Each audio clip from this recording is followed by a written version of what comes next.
Hello, hi, and a warm welcome to the Samadhi Podcast, a series of short talks and guided meditations that help you become a happier, more peaceful, and positive person. Learn how to calm the mind, deeply relax, gain control of feelings and emotions, and let go of stress and anxiety.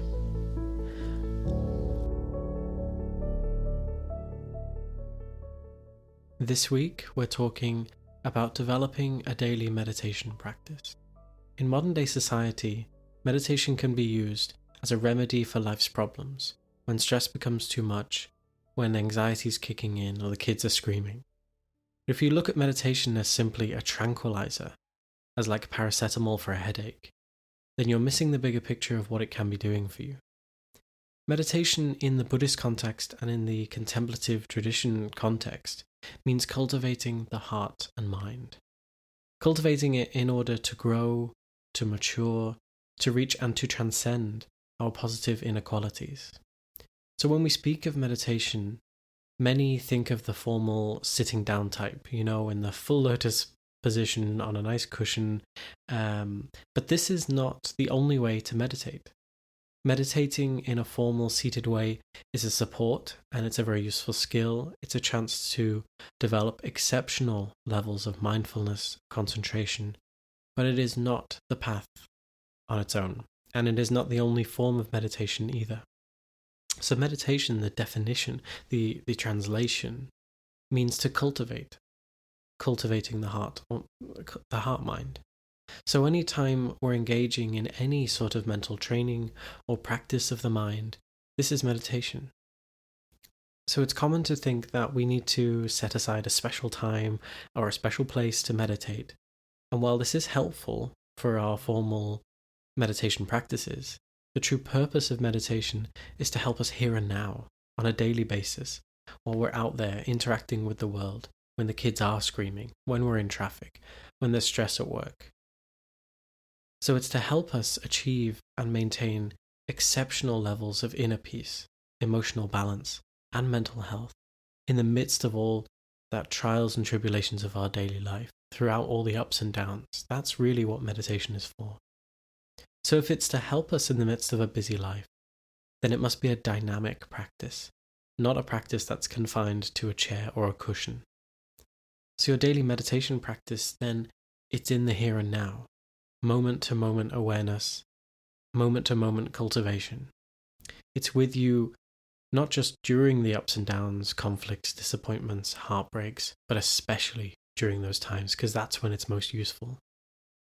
So if we want to resolve our daily problems, the things that we get stressed about, the things that we get angry over, jealous of, our conflicts, etc., then we need to understand them. We need to investigate them, remedy them. The mind is where you do that. And the technology needed to work with the mind is meditation. You work directly with the mind. If you lost your car keys inside your house, you wouldn't look outside. You wouldn't walk down the street. You wouldn't go into town looking for your keys. You'd look inside your house. And it's the same here. We want to solve problems in the mind, and so that's where we look. We need to look directly at the mind, work with it, and remedy it from our own direct experience. And to really understand it and make strides towards some sort of personal freedom and liberation, well, understanding it when it is truly stable, calm, and clear in formal meditation is very important. But equally, if not more important, is watching and observing it when it gets angry, when it craves, when it's in conflict with others. Attending closely with introspection, mindfully noticing and observing the myriad of thoughts and emotions as they arise, play out their time, and dissolve again. When we're inattentive to this process, when we live mindlessly and we just allow our mind to be off the leash and we're not really watching our thoughts or seeing what's going on, if we have no awareness, then we're not really making any progress and we're not really gaining any control over our mind either. So we're going to have the same old habits and the same old results. But even the act of merely watching our thoughts and emotions, even just being aware of them as a third party, leads our thoughts and emotions to lose their strength. So the moment you notice a thought as it arises, the kind of thought that would normally lead you towards some anxiety or stress, the moment you just simply notice it, it loses its strength. If we have no awareness, then we might become angry or upset with someone, but we're only able to reflect on it. We're only able to reflect on how extreme our behavior was and how we responded to it after it's happened, because we have no awareness at the time. Now, being aware moment to moment of our thoughts and our emotions in the midst of a hectic daily routine is no easy task, especially if we don't have much familiarity with the way that the mind works to begin with. But living mindfully is definitely possible. So recently, while chopping some veg for my dinner, I superficially cut some skin off the end of my thumb. So it started bleeding, and after it stopped, I now had this cut, which, until it healed, I needed to protect from getting infected. And I needed to protect it from banging it against things and causing more pain. So you begin to live mindfully, mindful of the fact that you have this cut that you need to protect. So when you're washing your hands, typing on a keyboard, getting dressed, putting shoes on, just going about your day, you're being mindful of this cut and you're avoiding using it. Once or twice you'll forget and you'll bang your thumb against something and it'll hurt, but it serves as a sharp reminder to be mindful. Now, very quickly, this being mindful of your cut becomes an automatic habit.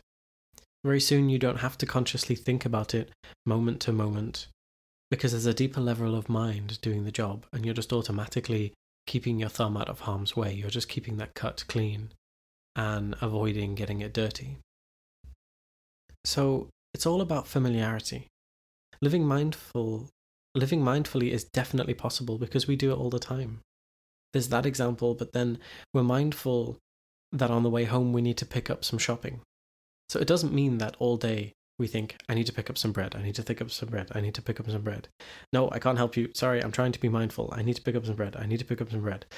No, it just means that we bear in mind that with which we think is important. So if we think that having some peace of mind, some freedom from our stress, from our anxiety, worry, anger, etc., if we think that having some freedom from those things is important to us, then we can definitely live mindfully. Having said that, to begin with, it is definitely helpful to become familiar with the mind in silence.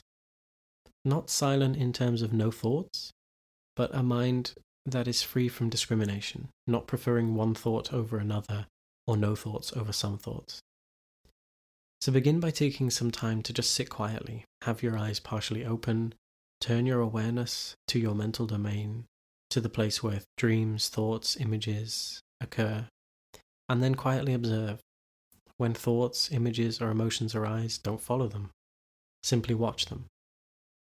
If a thought relating to food arises, for example, just watch the thought, as if you were an uninterested party. See it arise, play out, and go.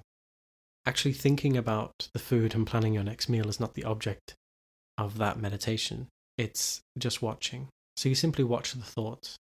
And after a while, you can start to pose questions, such as, where are these thoughts coming from? What do they do once they've arrived? Where do they go? Do they have any size, shape, color? If I stay detached, do they go away faster or slower? Do they stay longer if I attach myself to them? Do some thoughts appear to be my own, and do others appear to not have my influence? And more crucially, in becoming familiar with how thoughts and emotions work, their causes and their conditions, and asking these kinds of questions, you'll be able to increase your level of awareness of them, not just when you're quiet, but in the midst of daily life. And you'll also have started to gain familiarity with how you can influence them, and how you can actually not follow the thoughts that you know will bring yourself or others harm. So meditation, a daily meditation practice then, it need not be something difficult to start, and it need not be something separate from life and its daily ups and downs. If you want to experience some peace in the modern world, then you need to be able to watch, understand, and remedy your anger, craving, sadness, anxiety, stress, as they occur in daily life. Only when you turn the tables and gain control over your emotions and find true emotional balance, instead of having them control you, can your naturally peaceful, loving, and joyful side emerge. This peaceful and balanced nature allows you to live life more fully, not sweating the small stuff, but really enjoying and living in the moment with a fresher, happier outlook.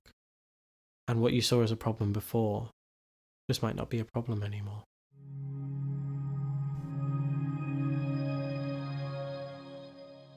I wanted to thank you for listening to this week's podcast, and I hope it brings some benefit to you. If you would like to learn more about meditation or join us for our free weekly online meditation sessions, then please join our Samadhi community on Facebook. Just go to our website, samadhi.org.uk, click on support, then click on join our Samadhi Sangha, and you can find out all the information there. Please don't forget to subscribe and share, and I hope to see you again soon.